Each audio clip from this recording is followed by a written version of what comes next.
Всем привет от канала Power Device. У меня появился интересный телефон, который я захотел протестировать. Это защищенный смартфон Alcatel WP200 Pro. Достаточно интересная модель с необычными характеристиками. Данный телефон можно назвать 3 в одном, так как он содержит в себе 3 устройства, о которых я чуть далее расскажу.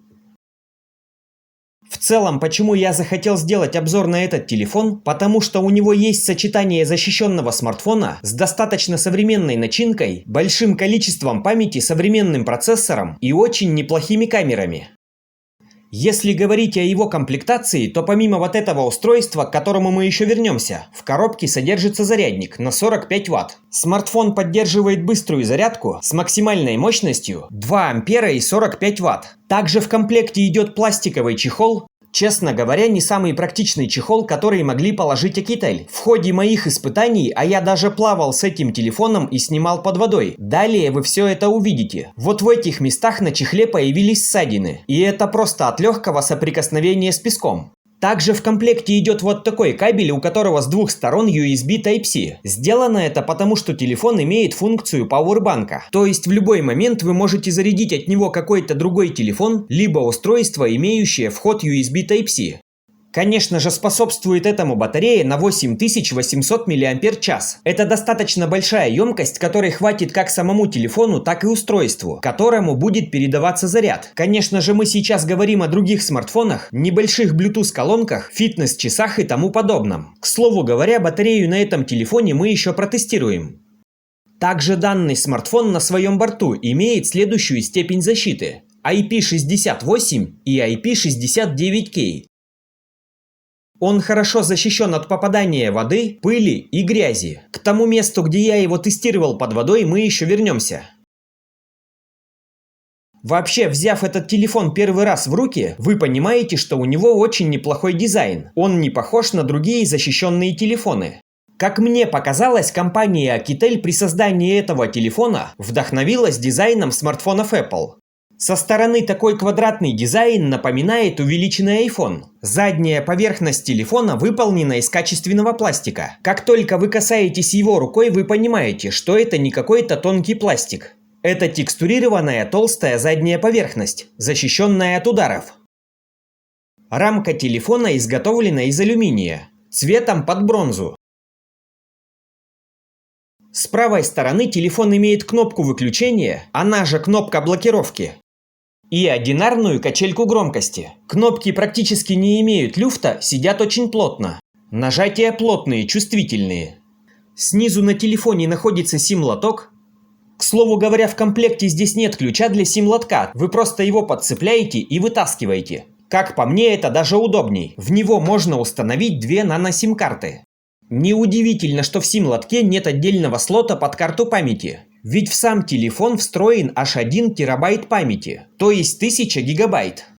У меня уже здесь установлено много различных программ, с которыми я тестировал телефон. При этом занято всего 3%. Именно система Android из коробки будет занимать у вас 15 гигабайт. Также помимо такого внушительного объема, это хранилище имеет стандарт UFS 3.1. Это достаточно современный стандарт, который влияет на скорость записи и чтения. Вернемся к нижней поверхности телефона. Дальше идет микрофон, разъем USB Type-C и динамик. Динамик здесь один. Он выдает достаточно хорошую громкость, максимум 86 дБ.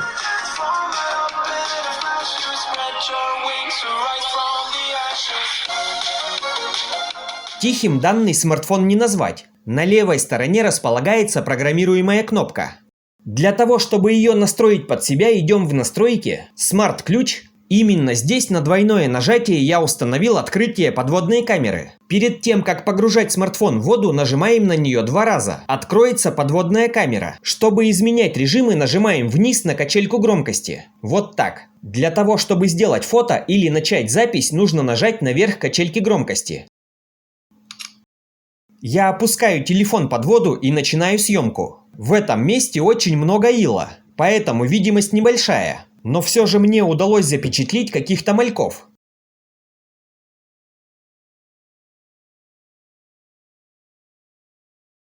Далее, после такой съемки, чтобы выйти из этого режима, нажимаем на кнопку блокировки. Обращаю внимание на то, что после таких погружений любой защищенный смартфон может хрипеть из своего динамика. Это временно, пока не просохнет защитная мембрана.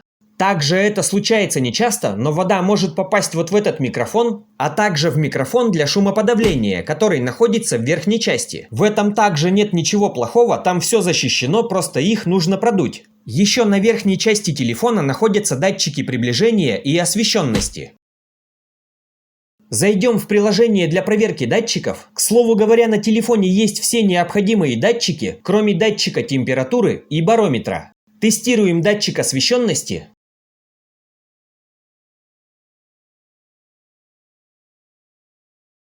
Теперь приближение. К слову говоря, этот датчик должен срабатывать вот в таком положении, вертикальном, когда вы подносите телефон к уху. Все хорошо работает. Экран здесь AMOLED размером 6,7 дюйма. Поддерживаемое разрешение Full HD+. Вы смело можете смотреть видео в 2К. Телефон его поддерживает и выдаст вам максимально качественную картинку. Плотность пикселей также достаточно хорошая – 398 ppi. Конечно же, так как это AMOLED, он поддерживает всегда включенный дисплей. К слову говоря, данная картинка передвигается, для того, чтобы экран не выгорал. Отпечаток пальца, если телефон полностью заблокирован, срабатывает не очень быстро, зато без осечек. Если же, например, тапнуть 2 раза по экрану и сделать то же самое, разблокировка происходит намного быстрее. Частота экрана здесь поддерживается в 120 Гц. Можно включить принудительно 60 Гц, 90, либо 120. Но именно в этом режиме телефон будет использовать плавающую частоту для экономии энергии. То есть, когда мы задействуем тач, частота 120 Гц. Как только мы перестаем взаимодействовать, она опускается до 60. К слову говоря, стоит отметить, что для защищенного смартфона телефон имеет очень даже качественный дисплей. Но при всех его плюсах отслеживается небольшой шим. Но опять же отмечу, если мы будем понижать яркость, то шим сильно не возрастает. Сильного мерцания я не наблюдаю, хотя в целом оно немного есть. Что по поводу яркости, телефон на максимальном значении выдает очень хорошую яркость. При открытом солнце дисплей очень хорошо читается. Автояркость я также протестировал. Если ее активировать, встроенный датчик чувствительно реагирует на изменение света. Стоит только подойти к более светлому участку комнаты, яркость повышается. В темном участке, соответственно, сразу понижается. Реагирует хорошо. Я тестировал этот телефон несколько дней, и за эти несколько дней я к нему привык. Каким-то очень громоздким или тяжелым его не назвать. Кстати, вес его составляет 351 грамм, вместе с чехлом. Я бы даже сказал, что компания Akitel поймала ту середину, где более-менее сбалансированы 2 телефона. Обычный на повседнев и защищенный. Ведь помимо всей защищенности этого телефона, он имеет достаточно мощный процессор и много оперативной памяти. Я бы сказал, что модель процессора для защищенного телефона очень даже мощная и современная. На его борту находится процессор Dimensity 8200 от MediaTek. Его однозначно можно считать достаточно мощным и современным процессором. Конечно же, я проводил стресс-тесты на этом телефоне. В тротлинг-тесте он показал очень даже достойные результаты. Телефон за 20 минут теста ни разу не ушел в желтую зону. Я сам действительно этому удивился, но процессор повел себя именно так. При нагреве его мощность сильно не проседает.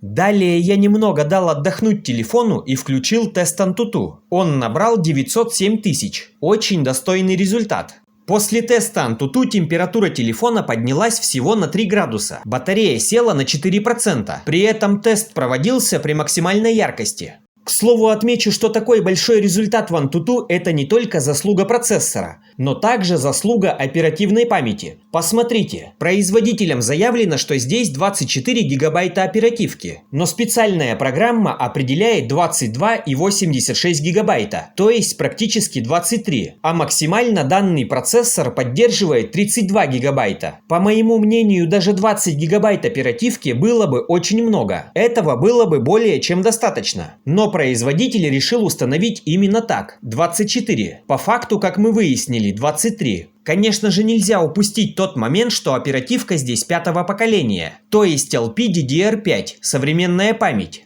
Такой процессор и оперативная память делают телефон очень шустрым. Плюсом я заметил, что у него нет какой-то выраженной анимации открытия приложений, за счет чего открытие происходит очень быстро. Каких-то подтормаживаний в работе я также не обнаружил. Так как это защищенный телефон, конечно же, я не мог не проверить связь со спутниками. Телефон показывает в поле зрения 56 спутников. Точность определения местоположения плюс-минус 3 метра. Хороший результат. Насчет нагрева хочу отметить, что телефон немного нагревается, видимо из-за его толстого корпуса. Но по всей видимости какой-то отвод тепла внутри есть, так как процессор не скидывает свою тактовую частоту при нагреве. Значит, ему этого хватает. После всех тестов ровно 20 минут я играл в игру PUBG. Конечно же, данный процессор такие игры позволяет тянуть без проблем. Никаких подвисаний и фризов вы здесь не встретите. Больше всего мне было интересно, насколько сядет батарея. Как я уже сказал, ровно за 20 минут игры, при этом была активирована полная яркость, батарея села на 5%. Считаю, что это какой-то средний результат. Если бы батарея села всего на 2%, тогда я бы удивился. Больше 5% это было бы уже много. 5% это середина. Оболочка данного телефона простая, она работает на 15-м андроиде, но здесь есть несколько интересных фишек. Например, меня порадовало то, что здесь из коробки установлен искусственный интеллект Gemini. Данный искусственный интеллект от Google может многое, например, создавать изображение. В целом, про эту фишку я уже рассказывал на своем канале, как ее можно установить, если у вас вообще ее нет. В моем регионе Gemini недоступен. Чтобы его здесь активировать, я зашел в настройки, сети интернет, частный DNS-сервер, ставим вручную, и я прописываю вот такой DNS-сервер. Далее его сохраняем, ваш телефон продолжает работать в обычном режиме, и Gemini активируется. Здравствуйте, я Gemini. Идем далее. Если в основных настройках зайти в батарею, здесь же находится функция адаптация батареи. Если активируем эту галочку, здесь ниже будут появляться приложения, которые больше всего расходуют заряд, и вы сможете их контролировать. Состояние батареи. Здесь вы можете ограничивать заряд. Например, включив умеренный, зарядка будет останавливаться при достижении 80%. Похожая функция зарядка во время сна. Еще в основном меню настроек есть функция DuraSpeed. Она помогает ускорить работу телефона путем снижения фоновых процессов. То есть на приложениях, где вы хотите ограничить фоновые процессы, ставим галочку. При большой активности они будут ограничиваться. Перейдем к обзору данного блока, что же в нем находится и как это работает. Компания Akitel решила совместить данный телефон с часами и Bluetooth гарнитурой. Причем многие пользователи думают, что этот девайс больше всего часы, чем гарнитура, хотя на самом деле наоборот. Это устройство достается вот таким образом, нажимаем на кнопку, оно отщелкивается. Это устройство – полноценная Bluetooth гарнитура и полноценные фитнес-часы. Это амбушюра, которая держится в ухе, а также выполняет защитную функцию. Из коробки она уже здесь установлена. В комплекте также есть вторая. Снимается она вот таким образом, просто ее прокручиваем и снимаем. Одевается точно так же, все достаточно легко. Все это защищено от воды и пыли, в частности вот здесь с помощью данной амбушюры. Устройство везде вставляется прямо с ней, вот таким образом. С задней стороны амбушюра прижимается, тогда никакая вода и пыль в нее не попадет. В первую очередь, как я уже сказал, по задумке Akitel это устройство предназначено для Bluetooth гарнитуры. При этом на телефон можно даже не устанавливать какие-то отдельные приложения. Просто активируем Bluetooth, подключаем это устройство. Когда вам кто-то звонит, это выглядит так. Если гарнитура у вас уже в ухе, вы просто отвечаете на звонок и разговариваете. Но также во время звонка вы можете ее просто достать и начать разговаривать по ней. Думаю, здесь все понятно. Должен отметить, что гарнитура передает не самый лучший звук. Почитав отзывы, я увидел у других пользователей то же самое. Небольшие помехи при разговоре присутствуют. Почему же этот девайс больше считается гарнитурой, чем фитнес-часами? Все очень просто. Когда вы его отсюда достаете, Остается такое отверстие. Не думаю, что вообще кто-то захочет иметь телефон с таким отверстием и постоянно носить данный девайс на руке. Именно поэтому компания Akitel позиционирует его в первую очередь как гарнитуру, а уже потом как часы. В коробке для использования часов есть все необходимые атрибуты, даже отдельный магнитный кабель для зарядки. Хотя, как я уже говорил, устройство заряжается прямо от телефона. Берем капсулу, амбушюру при этом снимать не нужно. Вставляем и защелкиваем. Все очень просто.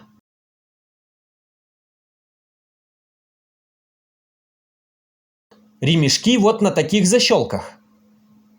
Как я уже говорил, это полноценные фитнес-часы, если использовать их по этому назначению. Могут отслеживать сон, пульс.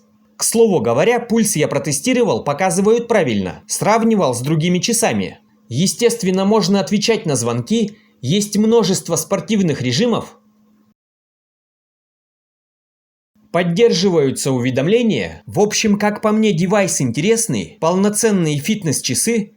Но скорее всего люди будут их использовать не на постоянной основе, либо Akitel нужно было делать вот здесь какую-то заглушку, дополнительно. Также телефон благодаря процессору поддерживает сети 5G, Bluetooth соединение 5.3, сети Wi-Fi 6-го поколения, что очень даже неплохо. Перейдем к блоку камер. Это основная камера от Samsung. По умолчанию она на 12 мегапикселей, но имеет постобработку на 108 мегапикселей.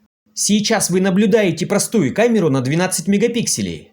В целом очень неплохая картинка, реалистичная передача цветов, качество снимка на хорошем уровне.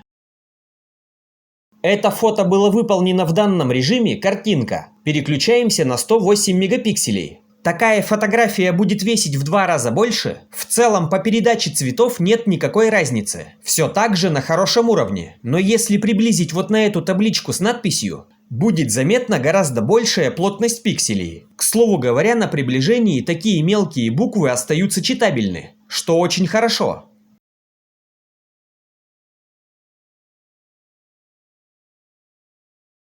Основной видеорежим. Не понимаю почему, но компания Akitel не реализовала здесь стабилизацию, хотя данный процессор это поддерживает. Сейчас вы можете наблюдать видео в 4К, картинка, как и на фотографии, очень реалистично передается. Детализация видео достаточно высокая.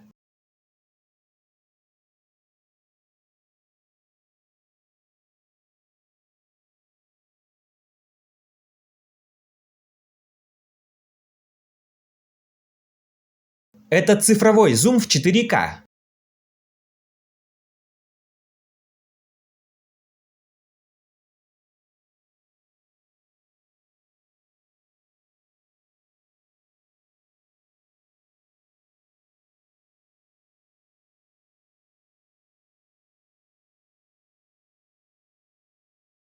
Это видео в 1080. Оно все так же имеет хорошую детализацию.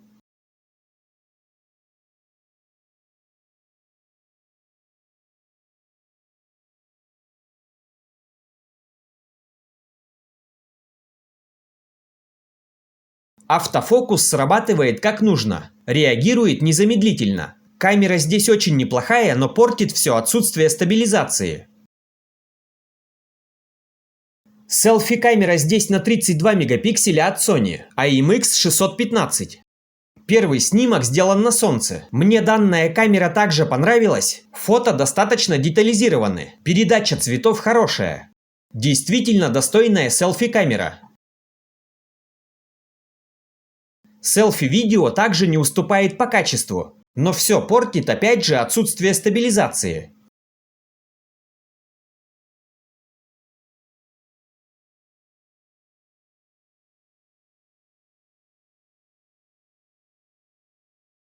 Для тех, кому важен звук во время записи съемки, он такой. Сейчас вы можете услышать, как пишется звук на данную модель телефона. Раз, два, три. Что могу сказать в итоге? Что это достаточно современный телефон с мощным процессором, хорошими камерами, при этом он серьезно бронирован. Огромный плюс дает накопитель 1 терабайт памяти. Это очень много. 24 гигабайта оперативной памяти также весьма хорошо. Эргономика и дизайн на уровне. Качественный AMOLED дисплей. Интересная реализация дополнительного девайса в виде гарнитуры и фитнес-часов. Но опять же здесь стоит отметить минус: гарнитура не с самым хорошим качеством передачи звука. Также к минусам я однозначно отнесу отсутствие стабилизации, хотя ее здесь можно реализовать с таким процессором. Ссылку на данный телефон оставлю в описании. Кому интересно, проходите, смотрите. Желаю вам только качественных девайсов и правильных настроек. До встречи в следующих роликах. Пока-пока.